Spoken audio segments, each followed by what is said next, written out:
Hello guys, welcome to my YouTube channel. My name is Harjeet Kaur. हम कर रहे हैं Indian economy by Ramesh Singh, जिसमें हमारा चैप्टर 8 एग्रीकल्चर चल रहा है। और इसमें आज हम डिस्कस करेंगे economic importance of food processing industries and social sector schemes related to food processing industries. तो शुरू करते हैं इकोनॉमिक इम्पोर्टेंस से। इकोनॉमिक इम्पोर्टेंस की बात करें तो यहाँ पे जो इकोनॉमिक इम्पोर्टेंस दे रखी है, इसमें बहुत सारे स्टैटिस्टिक्स दे रखे हैं जिनको याद करने की ज़रूरत नहीं है, क्योंकि जो स्टैटिस्टिक्स होते हैं ना, ये हर साल रिवाइज होते रहते हैं। तो यहाँ पे जो डाटा दे रखा है वो पुराना है, तो उसको याद करने का कोई फ़ायदा नहीं है। फिर भी एक बार मैं आपको बता देती हूँ, सो दैट कि आप थोड़ा कंपेयर कर सको कि गवर्नमेंट हमारी फूड प्रोसेसिंग इंडस्ट्री की ग्रोथ के लिए अभी क्या क्या स्टेप ले रही है। अगर हम बात करें 2011-12 से 2017-18 के बीच के, तो इस टाइम पीरियड में, ये जो 6 साल का टाइम पीरियड है, इस टाइम पीरियड में जो एनुअल ग्रोथ हुई है फूड प्रोसेसिंग इंडस्ट्री की, वो रही है 5% पर ईयर। तो एवरेज की बात है पिछले से 6 सालों में, पिछले 6 सालों में नहीं बोलेंगे, 2011-12 से 17-18 के बीच में जो एवरेज एनुअल ग्रोथ हुई है ना फूड प्रोसेसिंग इंडस्ट्री की, वो हुई है 5% के हिसाब से, राइट। और हमारी जो फूड प्रोसेसिंग इंडस्ट्री है, इसका मैन्युफैक्चरिंग सेक्टर में शेयर रहा है 8.83% और एग्रीकल्चर सेक्टर में शेयर रहा है 10.66% का, एज पर 2017-18 रिपोर्ट्स, राइट। 2016-17 में एक एनुअल सर्वे हुआ था, तो उस सर्वे के अकॉर्डिंग जो total number of persons engaged है फूड प्रोसेसिंग सेक्टर में, रजिस्टर्ड फूड प्रोसेसिंग सेक्टर में, क्योंकि जो फूड प्रोसेसिंग सेक्टर्स है ना, ये कुछ रजिस्टर्ड भी है, कुछ अनरजिस्टर्ड भी है।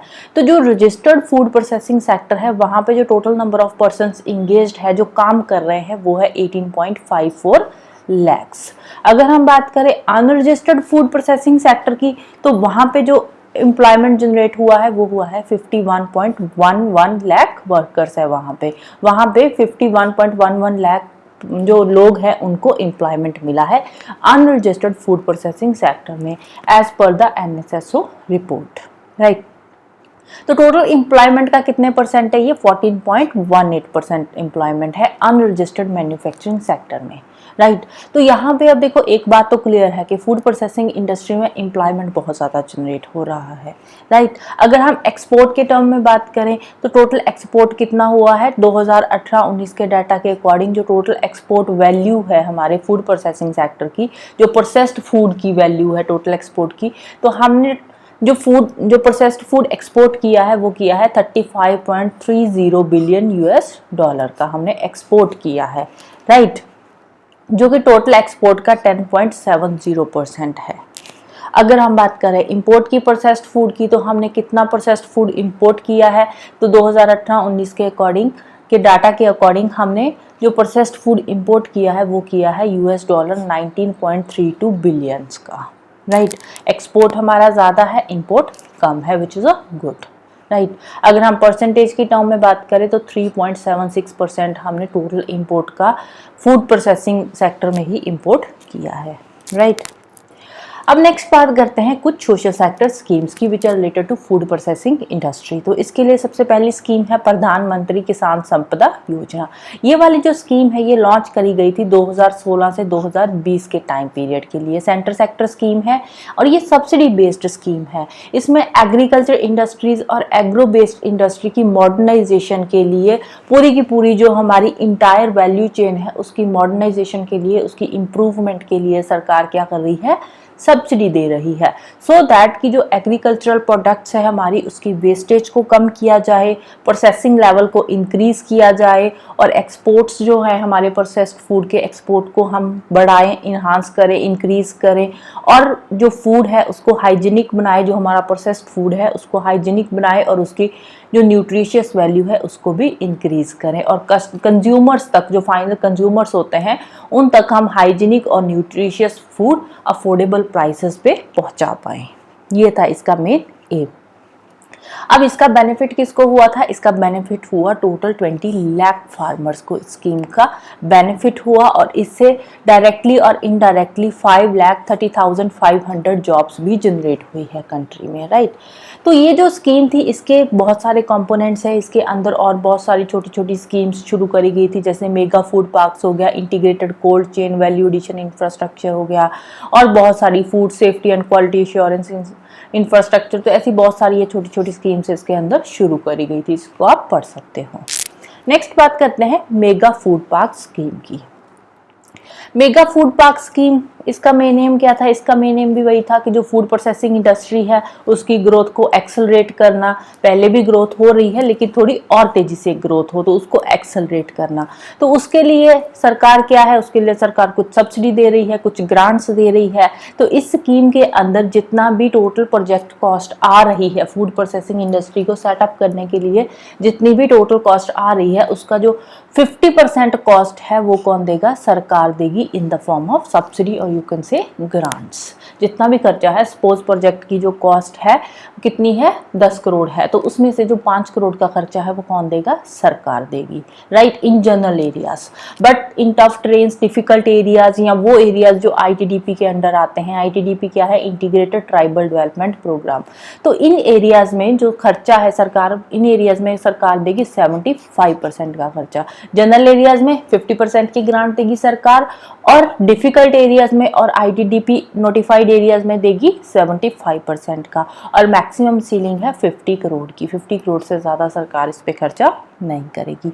और जो भी मेगा फूड पार्क शुरू किया गया है विद इन 30 to 36 मंथ उसको कंप्लीट करना होगा, राइट।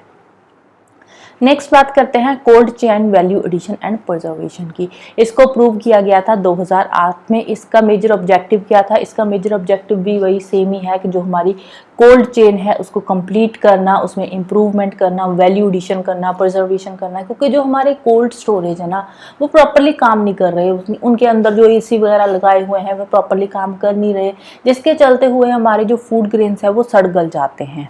तो इसीलिए अब ये वाली जो स्कीम थी ये शुरू करी गई थी। बेसिकली पेरिशेबल आइटम्स के लिए ये स्कीम शुरू करी गई थी कि जो पेरिशेबल आइटम्स है उनको फार्म गेट से कंज्यूमर तक सेफली पहुंचाना, राइट। तो इसके लिए सरकार क्या असिस्टेंस दे रही है, क्या ग्रांट दे रही है? इसके लिए सरकार सेम वही 50% ग्रांट दे रही है। जनरल एरियाज में जितनी भी प्लांट की कॉस्ट होगी, उसके अंदर मशीनरी लग रही है, जो भी टेक्निकल काम हो रहा है, उसका जितना भी खर्चा होएगा उसका 50% जो ग्रांट है वो सरकार देगी जनरल एरियाज में, और नॉर्थ ईस्टर्न रीजन में और डिफिकल्ट एरियाज में देगी 75%।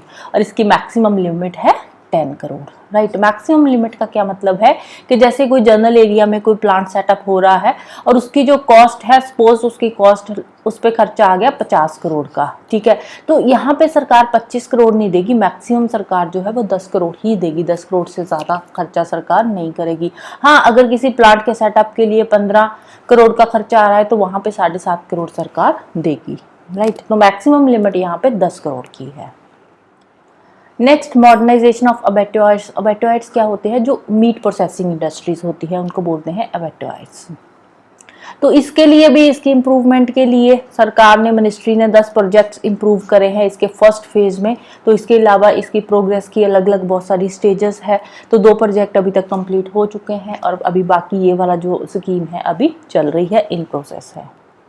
नेक्स्ट, टेक्नोलॉजी अपग्रेडेशन की बात करें तो इस स्कीम के अंडर जितने भी food processing industries already setup है उनको मॉडर्नाइज करने की बात करी गई है, और नई फूड प्रोसेसिंग इंडस्ट्रीज जो इस्टेब्लिश होगी वो भी मॉडर्नाइजेशन वे से ही तैयार करी जाएगी। और उसके लिए जो सरकार है, सरकार इसके लिए भी कुछ ग्रांट्स देगी। जो नए फूड प्रोसेसिंग यूनिट सेटअप किए जा रहे हैं उन फूड प्रोसेसिंग यूनिट्स में टेक्नोलॉजिकल अपग्रेडेशन के लिए सरकार जो है वो ग्रांट देगी, और जो एग्जिस्टिंग यूनिट है उनकी एक्सपेंशन के लिए और उनकी अपग्रेडेशन के लिए भी सरकार जो है यहाँ पे ग्रांट्स देगी।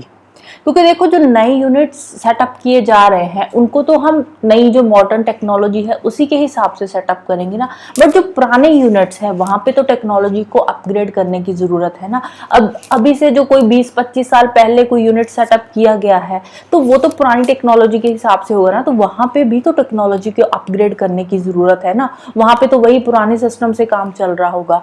तो इसीलिए यहाँ पे टेक्नोलॉजी अपग्रेडेशन की ये एक स्कीम लेकर आए हैं कि जो पुराने फूड प्रोसेसिंग इंडस्ट्रीज, जो पुराने यूनिट्स सेटअप किए हुए हैं उनको एक्सपैंड करना, वहां पे टेक्नोलॉजी अपग्रेड करना, और जो नए यूनिट्स बन रहे हैं, मैन्युफैक्चर हो रहे हैं, एस्टैब्लिश हो रहे हैं, वहां पे भी मॉडर्नाइजेशन लेकर आना।